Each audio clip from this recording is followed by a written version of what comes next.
Hey everybody, Michelle here in Northern Illinois Zone 5. Today we are going to put together some winter containers. Well, one winter container. I'm going to show you how to do what I call a waterfall style. Now, I don't know if that's the official name of it, but that's what I call it because at the end, that's what it makes me think of. It has a center piece that is, whether it's sticks or birch or an ornament or something, or an obelisk, something that goes up the center, and then it has draping qualities about it. And so for me, I think waterfall, and so that's what I call it. So come with me today as we do up this pot in front of the store. All right, so I have this really pretty pot. It's concrete that sits outside the store. See right there, isn't that pretty? And it's about 17 inches in diameter. And so we're going to be using red twig dogwood as our centerpiece to go up, but you can use willow, birch, ornaments, obelisk, whatever you can find to create that vertical height in the center of your pot.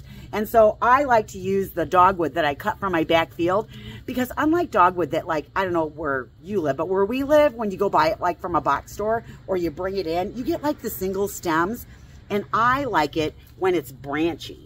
So see, I like it when I can get pieces like this that have different forks and branches on it because I just think it's a lot more interesting.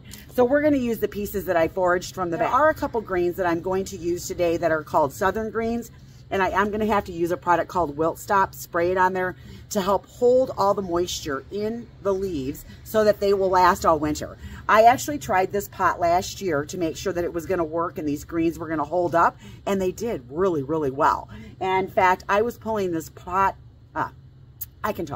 I was pulling this pot apart at the end of March, and outside of my eucalyptus leaves that got a little crunchy, everything else was really good. And this year, instead of getting the eucalyptus, seeded eucalyptus with the leaves on it, I got naked eucalyptus. Isn't this awesome? So if you're wondering about the greens that I'm going to use, and I'm not going to go over each one and the specs of each green that I use, I'll tell you what they are. You can catch a video that I did. It's called the Top 10 Greens for Winter, and I go over my favorite greens that I use all the time, and so you can get a lot of information from that. I'll link it down below so you can check that out. Now, if you're further north and your pots have already frozen, oh, I'm so sorry. I don't have any good tricks for you to, like, how do you get your stuff in there when the pot's frozen, outside of maybe pour some hot water on them to try and thaw the dirt out, drag the pots in the garage, heat them up, try and thaw them up that way. I don't know, because I try to get all of mine done before the dirt freezes in them, and then once the dirt freezes in them, if I haven't gotten it done, I just kind of like, well, I guess I missed that window. So I don't know, I just try to do it before they freeze. The other thing is, if you are new to my channel, thank you so much for tuning in. Please subscribe below, like our video, share with your friends, and leave your comments below. We'd love to hear from you. So without further ado, let's go ahead and start doing our winter container. I love doing these. So one of the things that I'm going to do is I am going to get my dirt wet, and I'm going to make this arrangement right in this dirt. And so the reason I'm going to get my dirt wet is, one, it helps everything stick in here better, but two, these greens are still living and they will still drink. Now, eventually this pot is going to freeze, okay? And once the pot freezes, I don't have to worry about any of this, but until it does, I need to give it water probably once a week until it freezes. Now, we've got some pretty decent temperatures coming up, but the nighttime temperatures are dropping into the 20s. So I expect that this pot will be all nice and frozen probably by the end of the month, but I will come out and water it once a week until it does. And that's what you need to do too if your pots don't freeze. You got to give them some water. Your greens will last longer. The first thing I'm going to put in here is I am going to put in my red twig dogwood. And basically what I'm going to do is I'm just going to be inserting these into the center of the pot, and I'm going to concentrate them right around this center right here. I'm going to try and get them in there as straight as possible. But I'm pretty much going to concentrate them all like right here. And I do find, yeah, if the dirt is wet, then it is a lot easier to get the sticks in. And I do try to push them in as far as I can because I don't want a windstorm to come by and take them all. And I don't make them so obscenely long that it looks misproportioned to the height of my pot.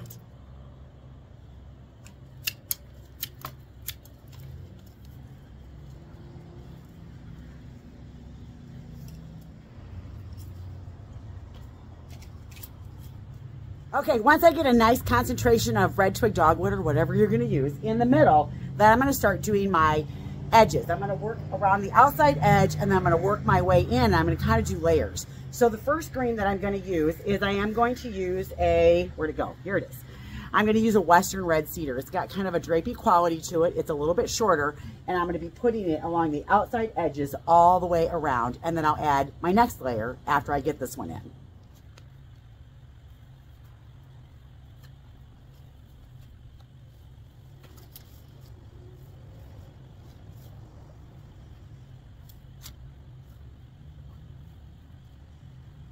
So as you can see, I've got all of it in there, and see, I just put it around the outside edges, and I poked it in there really good so it's nice and secure. So the next green I'm going to put in, I'm going to put it right here, and it's going to be the next layer back towards the dogwood.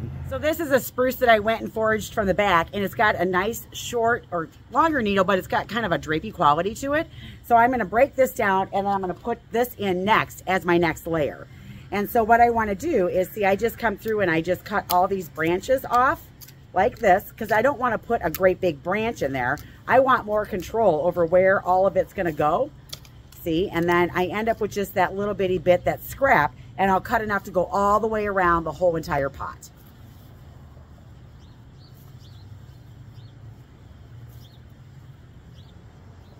As you can see, it's a different texture and a different color, so it looks really pretty when you layer it backwards.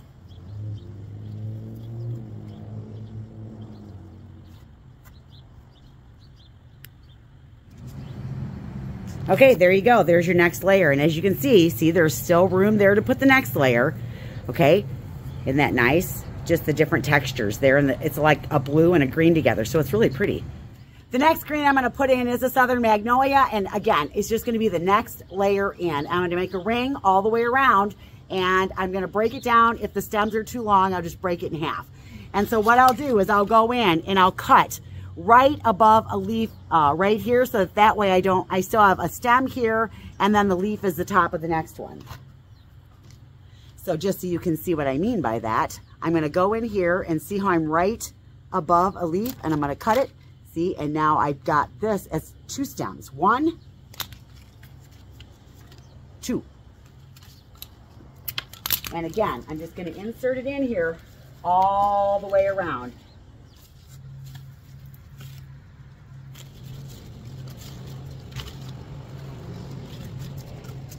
All right, just a couple more pieces of magnolia, and then we'll go on to the next green. Now, this is one of those southern greens. I'm definitely going to have to spray it, or this will just crunch up. I love this because it's got that glossy leaf on one side and that brown on the other, and so you get that kind of two-textured thing going on.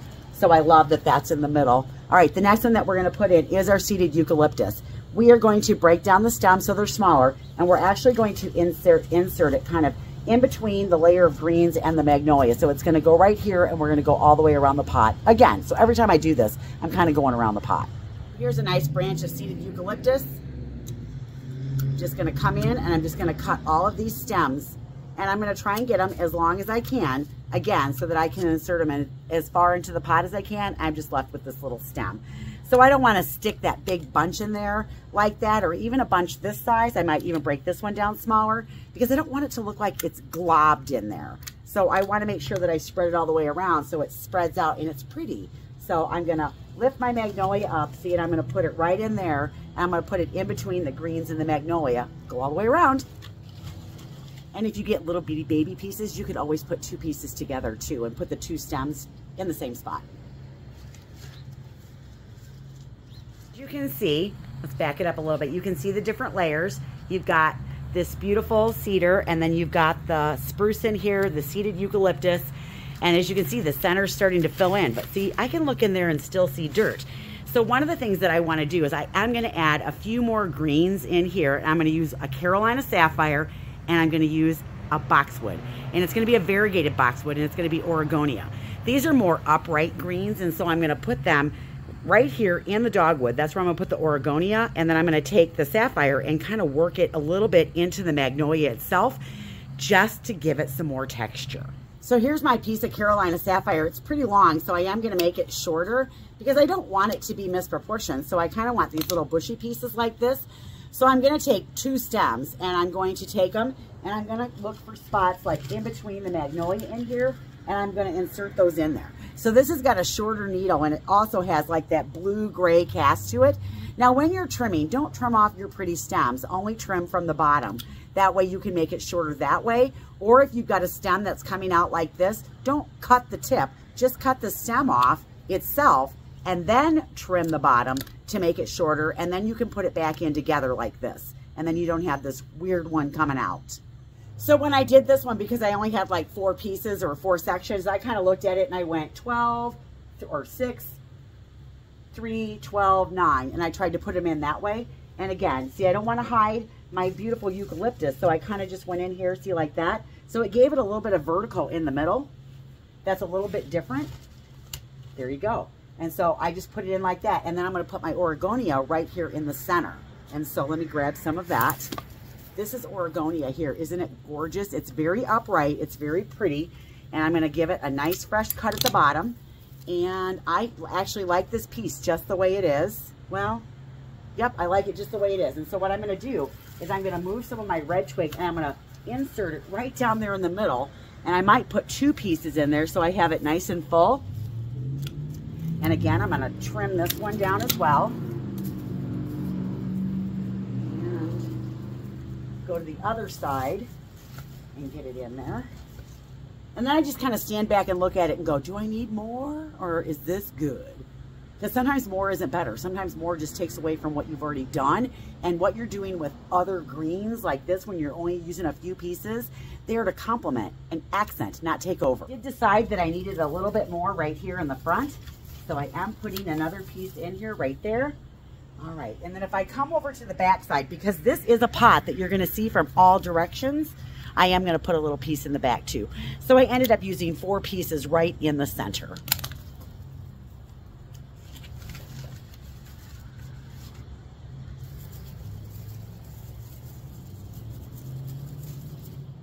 Isn't this thing looking beautiful? I absolutely love it. But you know what? I think it needs some red.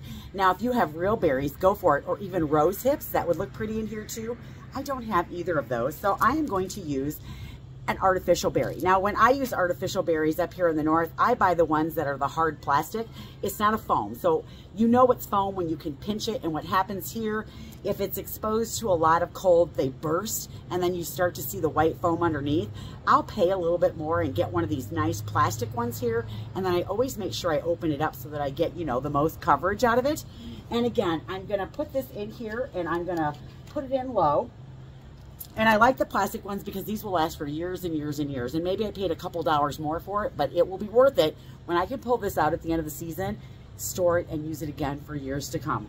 So again, I'm going to put this more in the center, and I'm just going to space it all the way around. I have 6 stems here. I don't know if I'll use 6. Let's just see how it looks after I get that in. So I'm kind of thinking about it like a clock. I do think I'm going to need all 6 to have maximum impact. Okay, so 3. And I'm going to open them up, put one over here, and then I'll put the last one on the other side, right here. All right, my last step, because I'm here in the north, is I am going to spray the whole thing down with Wilt Stop. I'm going to get the tops and the bottoms of the needles. I'm going to make sure I really concentrate on the naked eucalyptus, the magnolia, and the boxwood. I find that if I don't do this, they all like curl up and they get really super crunchy. And so for me in the north, this is a necessary step if I want to use greens like this in a pot. So let's start spraying. Get the undersides. And it doesn't hurt to hit the other greens too. I love this style. It's one of my favorite ones to do. Every 3 or 4 days until this pot freezes, I will be watering it. That way the stems have an opportunity to drink. Check it out. I think it's pretty awesome. This is a great style to do if you're going to view the pot from all sides. And you can do this in any size pot that you want. And if you don't want to use red twig dogwoods, maybe you got a really cool obelisk, put that in there. That would look so cool. And I actually have a client that I might be doing a black one in with the reds. Oh, I can't wait to do it. It's going to be so fun. But this is how I do my, what I call my waterfall style. I think it turned out absolutely gorgeous, and everyone that comes to the store is going to see it and they're going to go, oh, I want one. So I'm Michelle. Thanks so much for watching. I hope that you're inspired, and look at our holiday winter pot. Bye, everybody.